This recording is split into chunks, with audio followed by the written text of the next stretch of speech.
Bismillahirrahmanirrahim. Assalamualaikum warahmatullahi wabarakatuh. Alhamdulillahi rabbil alamin. Alladzi qad khalaqal insana fi ahsani taqwim. Walladzi khalaqal mauta wal hayata liyabluwakum ayyukum ahsanu amala. Asyhadu an la ilaha illallah wahdahu la syarika lah wa asyhadu anna Muhammadan abduhu wa rasuluhu la nabiyya wa la rasulah ba'dah. Allahumma salli wa sallim wa barik ala nabiyyina wa rasulina Muhammadin wa ala alihi wa ashabihi ajma'in. Yaqulullahu ta'ala fil muhkami tanzil ba'da an a'udzu billahi minasy syaithanir rajim. Bismillahirrahmanirrahim. Ya ayyuhalladzina amanu taqullaha haqqa tuqatih wa la tamutunna illa wa antum muslimun. Wa qala ya ayyuhalladzina amanu innamal khamru wal maisiru wal ansabu wal azlamu rijzum min amali syaitan fajtanibuhu la'allakum tuflihun. Wa qala Rasulullah sallallahu alaihi wasallam alaika bitaqwallah fa innaha jima'u kullihi. Nas'alullaha azza wa jalla ayahdiyana ila siratihil mustaqim wa yaj'alana minal muttaqin wa yudkhilana jannatahu jannatan na'im walhamdulillahi rabbil alamin. Alhamdulillah Bapak Ibu jamaah salat maghrib yang semoga Allah rahmati, Allah berkahi. Tentunya ini kebaikan yang Allah berikan kepada kita semuanya di tengah-tengah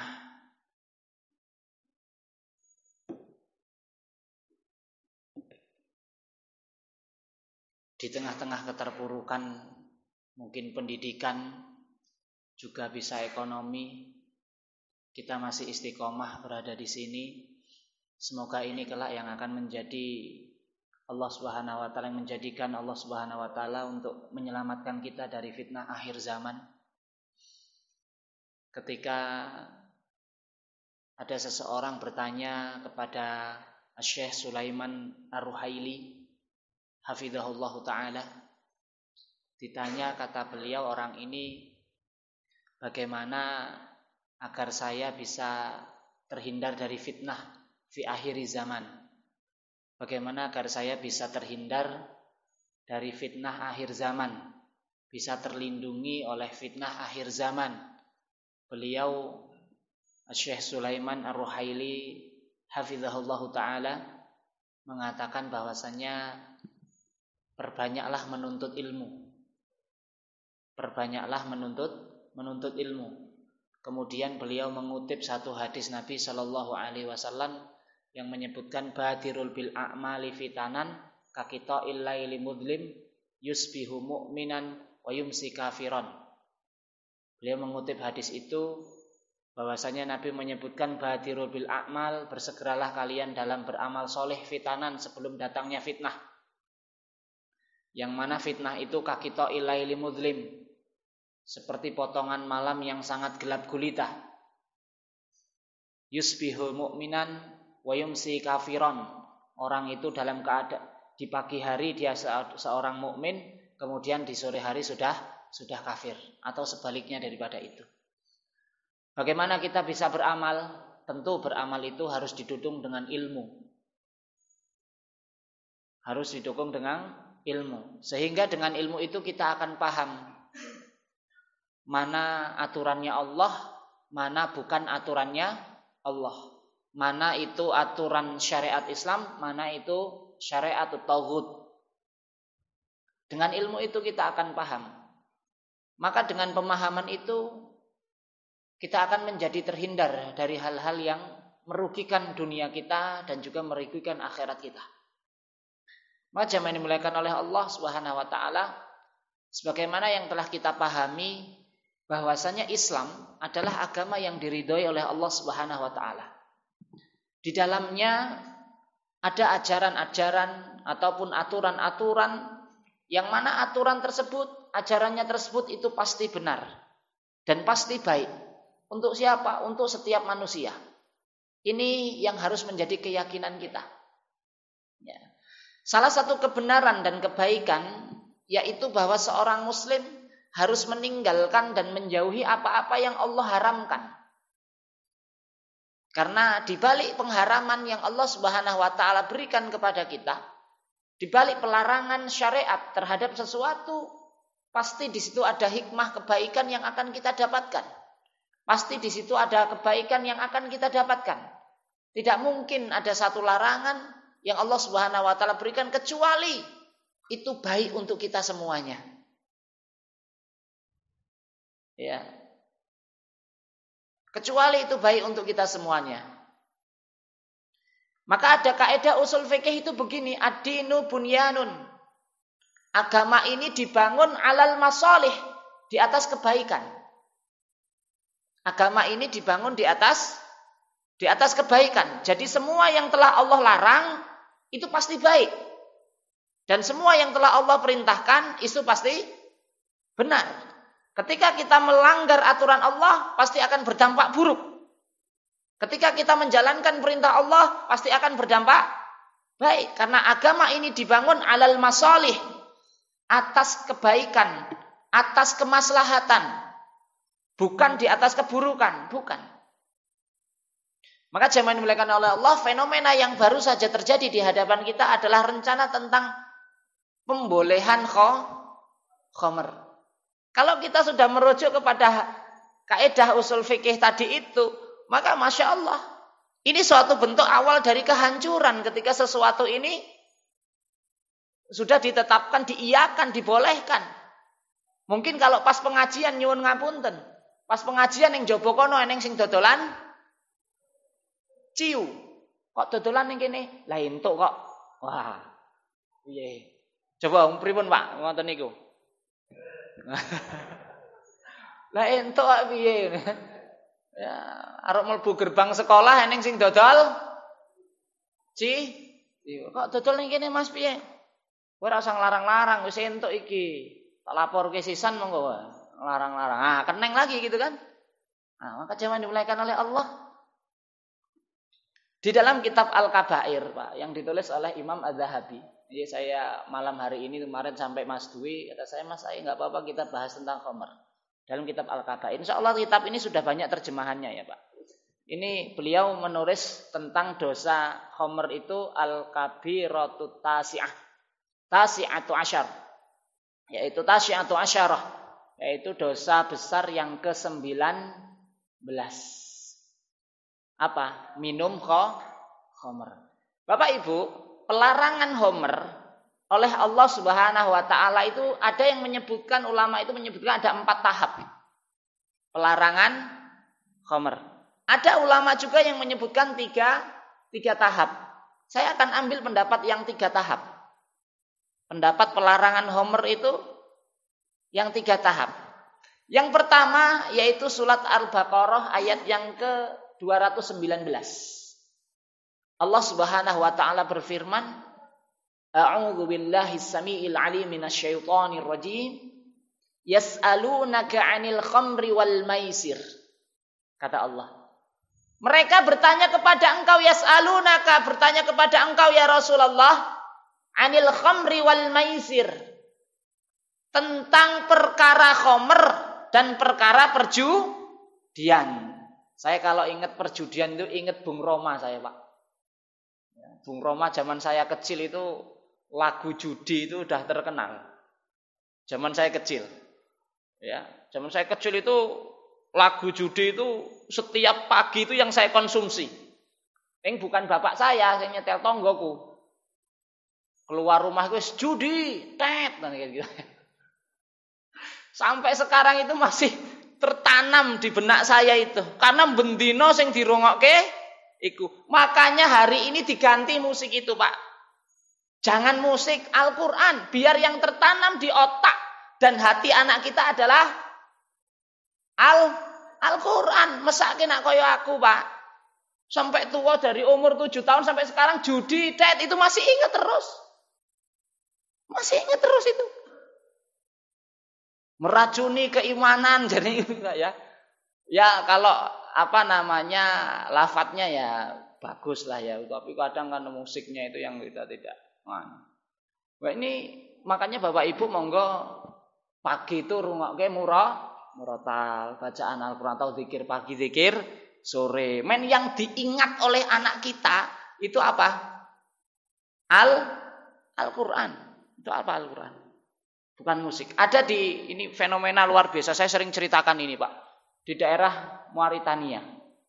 Itu ada kakak kelas saya dulu di pondok. Beliau 4 tahun di sana itu, totalnya 8 tahun beliau di Timur Tengah. Pulang dan ini sudah jadi ulama. Diundang kemana-mana, ke Turki, ke ini untuk memberikan daurah fikih.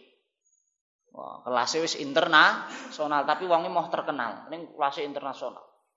Itu cerita di Mauritania itu, di negara sana, Afrika sana. Itu ada salah satu kabilah namanya kabilah Sengkiti, Pak. Ya, itu ya wongnya walaupun Afrika daerah teritorialnya itu Afrika, tapi orang-orangnya orang kaya wong Afrika. Itu kalau orang suami istrinya ketahuan hamil, Pak. Istrinya udah tahu hamil, itu sang laki-laki berkata, "Wahai Dinda tersayang, kamu jangan mencuci piring, jangan cuci baju, jangan ngepel, jangan itu urusanku. Kamu fokus membaca Al-Qur'an. Hatamkanlah seminggu sekali sampai anakmu itu lahir." Jadi coba bayangkan kalau seminggu sekali khatam kali 9 bulan, Pak. Maka yang didengar oleh bayi itu hanya Al-Qur'an. Wah, laki-laki kudu ngono kuwi. Coba ini bisa menerapkan gitu apa enggak kita. Maka di sana itu anak-anak umur 7 tahun, 10 tahun itu sudah hafal 30 juz. Mergane ngopo? Sing dirungokke Al-Qur'an ketika masih di dalam kandungan. Makanya kalau jenengan biasanya baca buku ada Syekh siapa Asengkiti. Karena memang dari sana itu gudangnya ulama. Satu rumah itu nak ora eneng sing hafal Quran aib. Aib besar bagi mereka. Nah, tahun 90-an, itu tahun 90-an ada mobil masuk daerah situ, disangkanya binatang anyar, Pak. Betul. Listrik ketika kakak kelas saya itu ke sana, listrik belum masuk. Jadi kalau belajar itu siang, malam itu ngapal itu pakai senter. Senter yang di jidat itu ya. Jadi ketika beliau lulus, omah kontrakan itu kebak karo batu baterai. Karena tuku batu baterai itu kudu 300 kilo. Tapi Nerono orang sana nggak merasa bagaimana urung masuk listrik, urung masuk ini, enjoy saja menikmati kehidupan karena mereka bermuamalahnya dengan Al-Qur'an. Cah cilik-cilik pelayon ngono kuwi cekelane Al-Qur'an gede ngono wae, Pak. Wayu ngono ki sentelap-sentelup buka jagong kelemesen buka Al-Qur'an. Mlayu sentelap-sentup gojek mek koncone cekel Al-Qur'an. Sekarang HP. Di tempat kita HP baris. Ya. Maka yang pertama yas'alunaka 'anil khamri wal maisir. Mereka bertanya kepadamu ya Muhammad tentang apa? Tentang khamr dan perjudian. Kul fihima ismun kabirun. Katakanlah di keduanya itu ada apa? Ismun kabirun, ada dosa yang besar. Kata Allah Subhanahu wa taala. Wa manafi'u linnasi. Akan tetapi yo eneng manfaate. Masih Allah sebutkan ada manfaatnya. Ini pertama, tahap pertama Allah tidak membolehkan khamr. Tahap pertama. Nanti ada 3 marhalah, ada 3 tahap ya. Wa ismuhuma, tetapi dosa keduanya akbaru min naf'ihima. Dosanya lebih besar dibanding dengan manfaatnya. Itu ayat yang pertama oleh Allah Subhanahu wa taala. Homer iku ning manfaate isian, ning dosane luwih gede. Itu tahap pertama. Lalu tahap kedua, Allah Subhanahu wa taala memberikan peringatan di dalam surat An-Nisa ayat yang ke-41. Kata Allah Subhanahu wa taala, ya ayyuhalladzina amanu la taqrabus sholata wa antum sukara hatta ta'lamu ma taqulun. Sampai kamu mengetahui apa yang kamu baca. Sampai kamu mengetahui apa yang kamu lafadzkan di dalam sholat itu. Dulu berarti asbabun nuzul ayat ini itu ada seorang sahabat sedang mabuk ngimami dalam satu sholat. Ngimami karo mabuk, Pak. Biyen. Sebelum ayat ini dimansuh gitu ya. Biyen. Nek saiki aja. Biyen itu semacam itu. Ada sahabat yang ngimami sholat dalam kondisi mabuk, protes para sahabat yang lain, ya Rasulullah, sesuk aja dikon imam meneh kae. Lah ngopo mabuk sholat ngimami karo teler, bacaane enggak genah. Alhamdulillah. Misalkan semacam itu. Oh, langsung Rasulullah tidak bertindak kecuali memang sudah ada turun wahyu. Turunlah ayat ini. Ya ayyuhalladzina amanu la taqrabus sholata wa antum sukara. Jangan kamu sholat kalau kamu masih keadaan teler. Artinya dulu setelah turun ayat ini para sahabat enggak ada yang berangkat ke masjid dalam kondisi teler ku wae. Ngombene bar isya. Wis salat isya, wis salat maghrib, salat isya. Akhirnya wis karena wis ora engko tak tekan subuh wis sadar gitu ya. Ini biyen, Pak, dulu. Wah, lalu tahapan terakhir semuanya telah ditutup oleh Allah Subhanahu wa taala dalam surat Al-Maidah ayat yang ke-90. Ya ayyuhalladzina amanu innamal khamru wal maisiru wal ansabu wal azlamu rijzum min amali syaitan. Ini tegas Allah Subhanahu wa taala. Wahai orang-orang yang beriman, sesungguhnya di dalam khamr, dalam perjudian, dalam penyuguhan kepada berhala, penyembahan kepada berhala, wal azlam, dan juga termasuk pengundi nasib, ramal-ramalan, itu rijsun, najis, keji, kotor, min amali syaitan. Najis, kotor, keji, termasuk itu perbuatan syaitan, kata Allah Subhanahu wa taala. Fajtanibuhu, jauhi itu semuanya. Jauhi, kata Allah, la'allakum tuflihun, agar kalian mendapat keberuntungan. Dari ayat ini, khamr total diharamkan oleh Allah Subhanahu wa taala. Dari ayat ini. Semuanya total. Ayat-ayat sebelumnya dihapuskan. Ayat-ayat sebelumnya, hukum ayat sebelumnya sudah terhapuskan oleh ayat ini.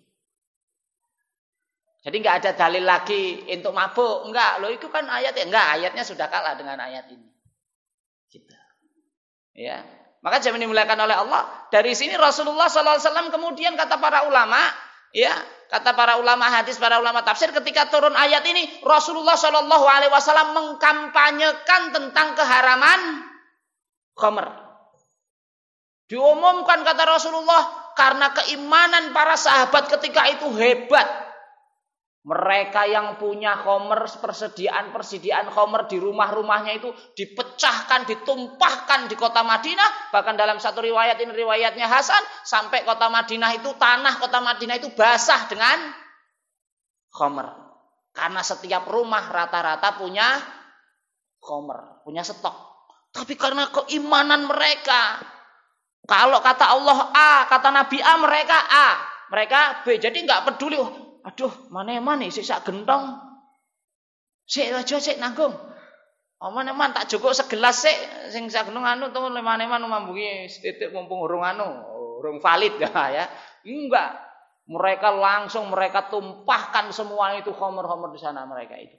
Dari situ para sahabat kemudian berkampanye tentang keharaman khamr, disampaikan kepada sahabat yang lain yang dikirim ke Yaman, yang disampaikan bahwa khamr telah diharamkan, bahwa khamr ada seorang sahabat yang ketika itu belum mendengar kabar ini. Masa sahabat, ada beberapa sahabat yang berjalan ba'dhum ila ba'din.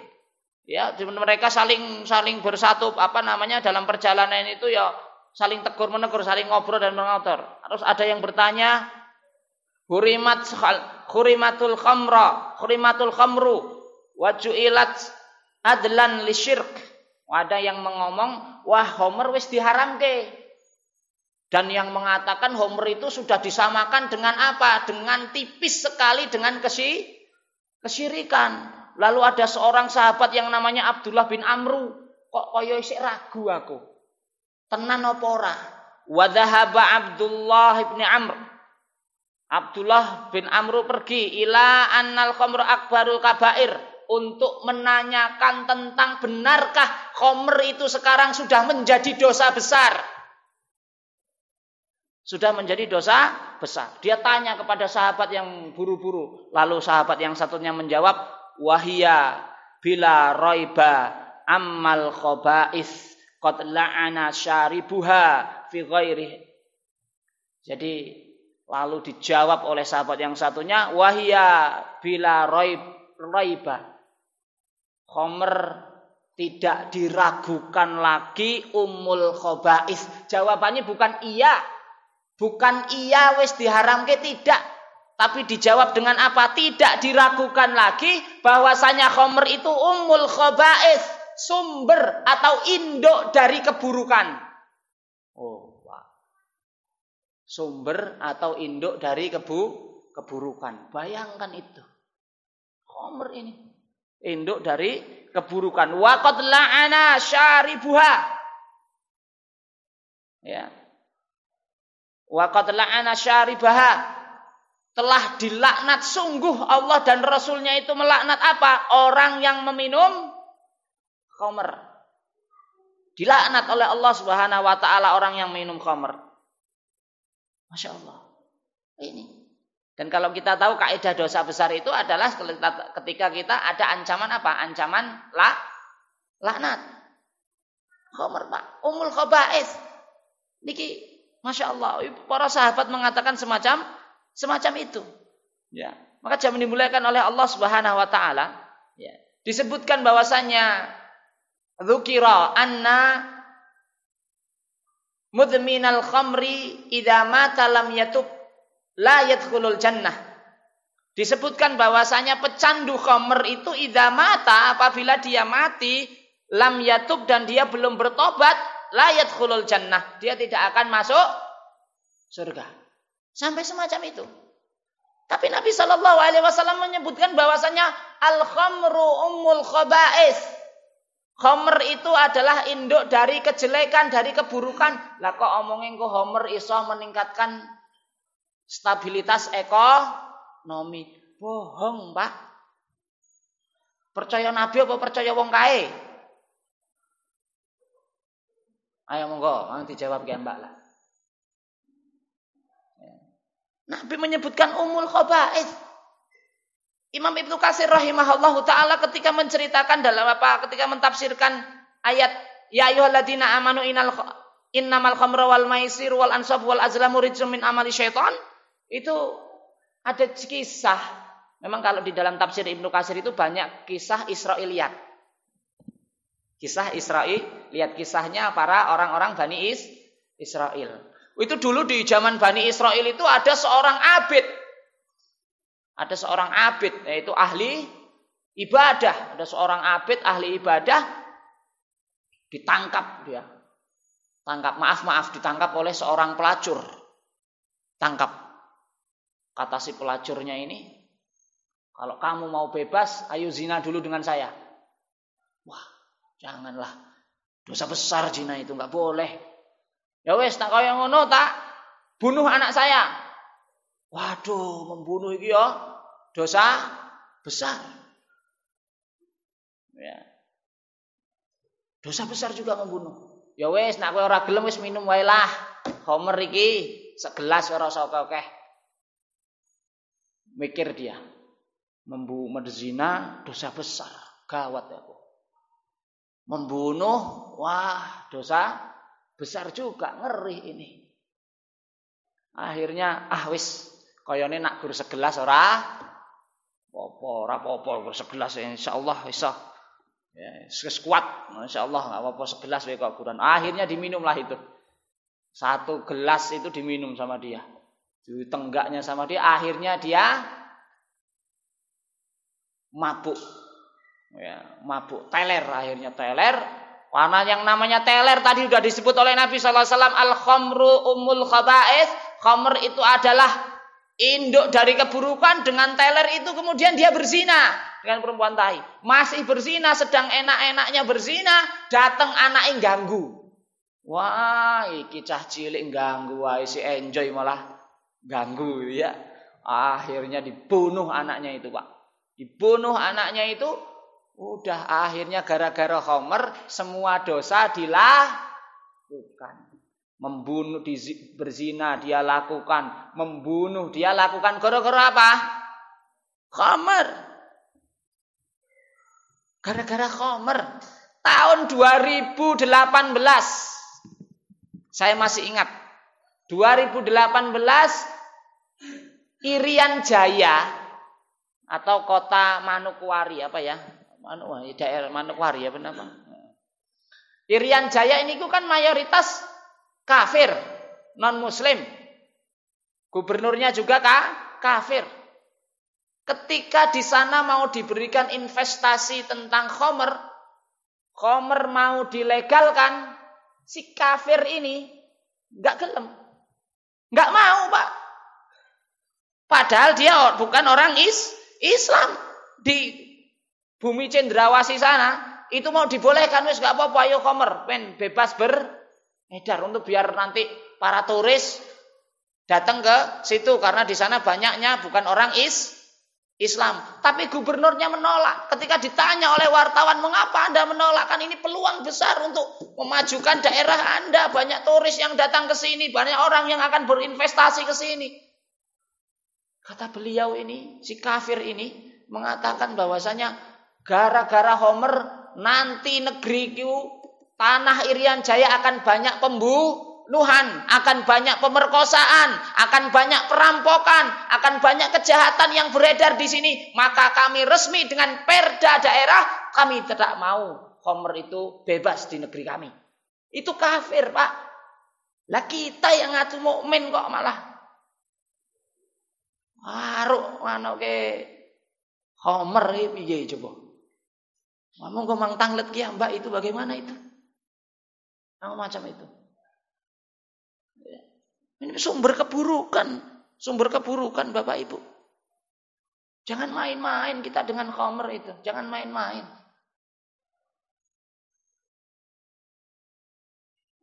Maka saya dimuliakan oleh Allah Subhanahu wa taala ya. Para ulama itu sudah mewanti-wanti tentang urusan khamr ini.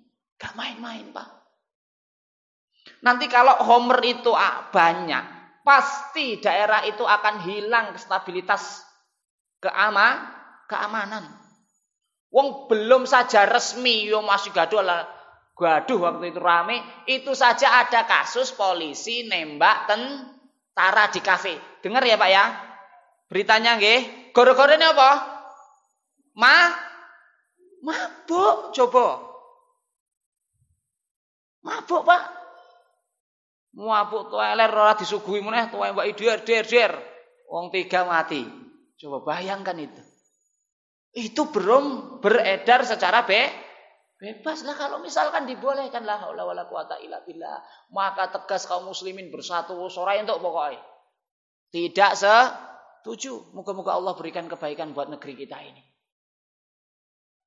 Ngono ngene nak ngomong ngritiki pemerintah disebut sing salah itu ya kudu dikritisi. Sing salah itu ya kudu jangan diam dengan keadaan ini, jangan diam. Jangan diam, jangan terus dikritisi, mentang-mentang kita mengkritisi sing salah terus dilok-lok sing enggak genah ya jangan. Kita pengen negeri kita itu aman. Kita ingin, apalagi aman itu menjadi nikmat besar, Pak. Aman itu menjadi nikmat besar.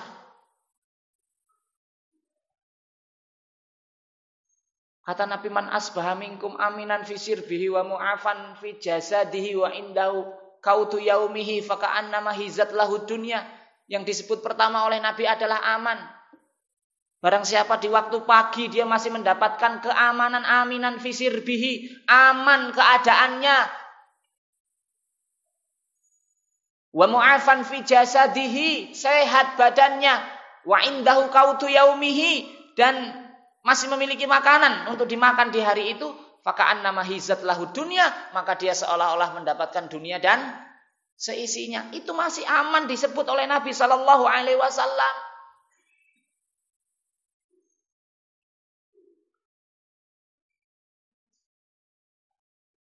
Nabi Ibrahim pun donga ya kaya ngono kuwi. Rabbij'al hadza baladan aminan. Yang diminta pertama oleh Nabi Ibrahim apa? Aman. Baru minta rezeki. Aman dulu itu sama Nabi Ibrahim, Pak. Lah kalau khomer sampai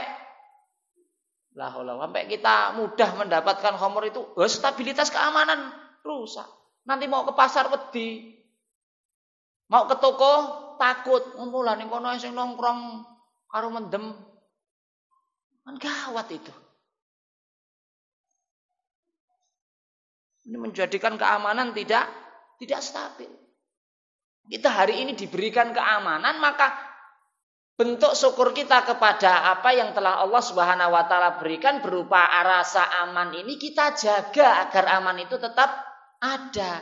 Dengan aman itu kita mudah ke masjid, dengan aman kita mau ke rumah sakit, dengan aman itu kita bisa jalan-jalan. Saya itu kalau mau masuk di Lampung ya. Muga-muga teng mriki kula belum mendapati sih, alhamdulillah. Di Lampung itu ketika mau masuk ke daerah pariwisata yang itu masih legal, artinya belum ada resmi dari pemerintah. Itu kan sing jaga padha preman. Sing njaluki dhuwit, njaluk parkir kan itu. Itu dalam kondisi mabuk aku, aduh, nggawa anak, nggawa istri karo mana gitu. Kemana boy? Mau sana Pak. Kemana ngomong dulu? Berapa? Kalau terlalu mabuk, baunya sudah enggak genah. Itu khawatir kok. Ngobrolnya karo nyekel peso ini kan, ya wah, kacau ini. Di Ngawi Pak, ini saya ceritakan di Ngawi beberapa bapak-bapak weruh nih. Ning aja digoleki ning internet, gawat. Ada di Ngawi itu beredar video porno, Pak. Video porno seorang ibu dengan ya istilahnya preman kampungnya situlah ya, berzina sing nyoting anake dhewe, Pak. Aku ora nonton videone lho ya. Kula mboten nonton, kok aja digoleki, gawat mboten kula. Nak goleki ning internet ya tanggung dhewe ya. Saya enggak menyuruh untuk itu, tapi ini untuk kita mencari ibrah. Ternyata apa? Ibunya mabuk, premannya mabuk, anake dicekoki. Coba iso lali kabeh kaya ngono kuwi. Sampai berzina, videonya beredar kurang lebih 1 menit sekian detik, sing nyoting anake dhewe, anake si ibu ini. Coba itu. Bener enggak Nabi ngomong umul khaba'is, al-khamru umul khaba'is? Betul. Sumber keburukan, sumber bencana, sumber musibah. Itu khamr. Kita enggak boleh main-main, Pak. Enggak boleh main-main dalam ini. Maka dimuliakan oleh Allah Subhanahu wa taala, ya. 3 tahapan yang Rasulullah sallallahu alaihi wasallam sebutkan tadi. Dalam hadis yang lain pun disebutkan bahwasanya salah satun qad haramallahu alaihimul jannah, ada 3 golongan manusia yang diharamkan oleh Allah untuk masuk surga. Diharamkan oleh Allah Subhanahu wa taala untuk masuk surga. Yang pertama adalah mudkhinul khamri. Orang pecandu khamr. Ya. Wal aquli walidayhi. Yang durhaka kepada kedua orang tuanya. Waddayus. Orang yang tidak punya rasa cemburu terhadap keluarganya yang berbuat hina, berbuat jelek, berbuat kotor.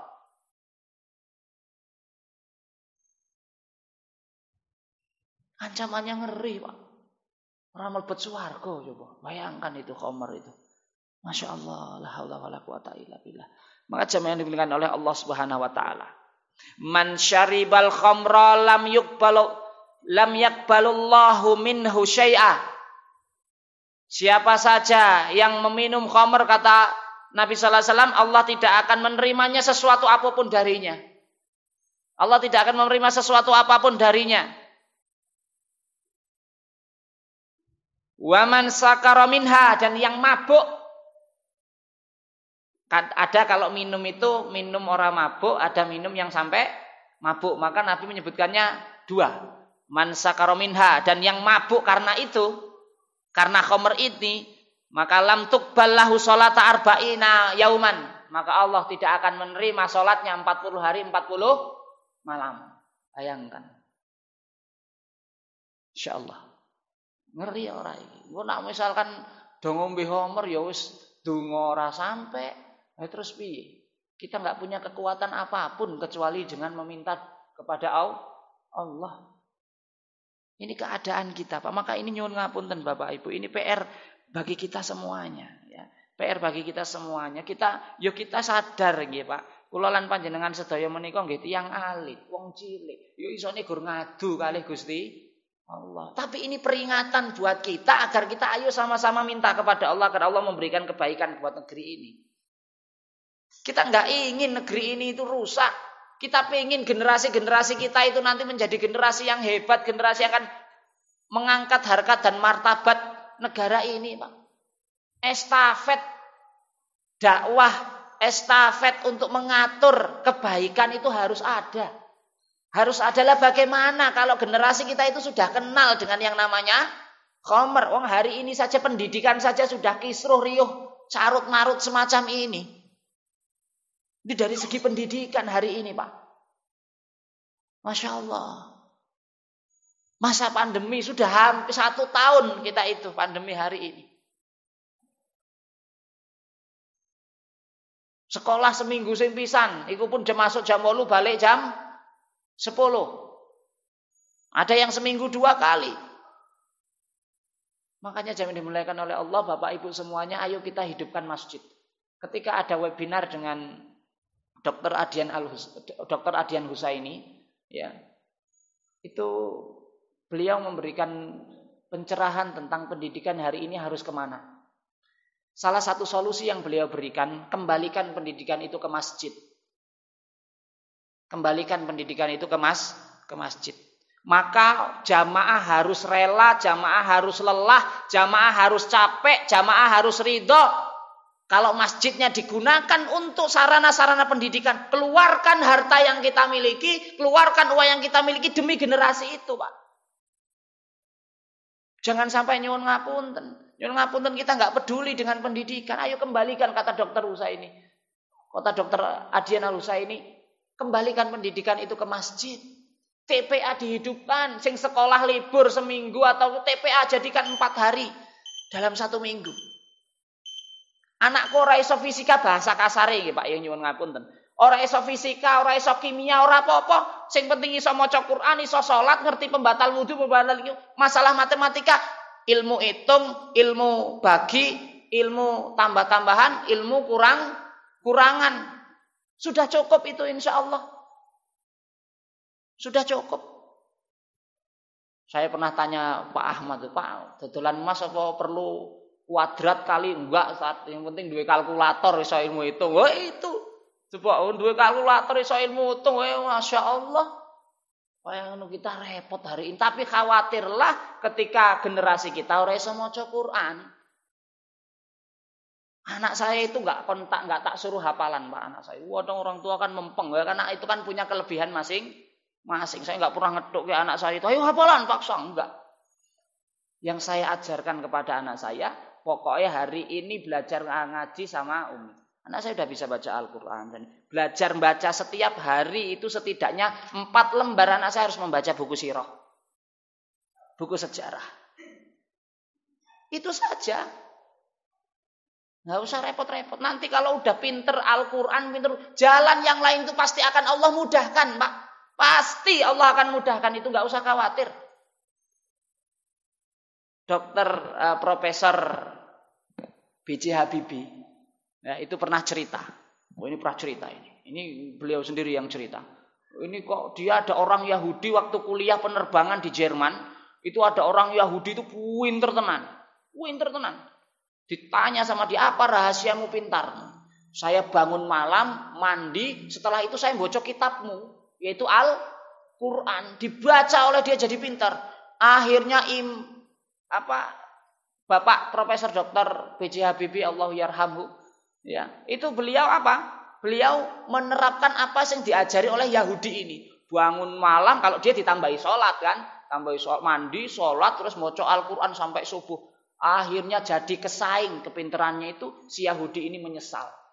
Tahu kaya ngono ora tak dudui rahasianya. Itu Yahudi sendiri mengakui kehebatan Al-Quran. Kita orang mukmin kok ragu ngono lho.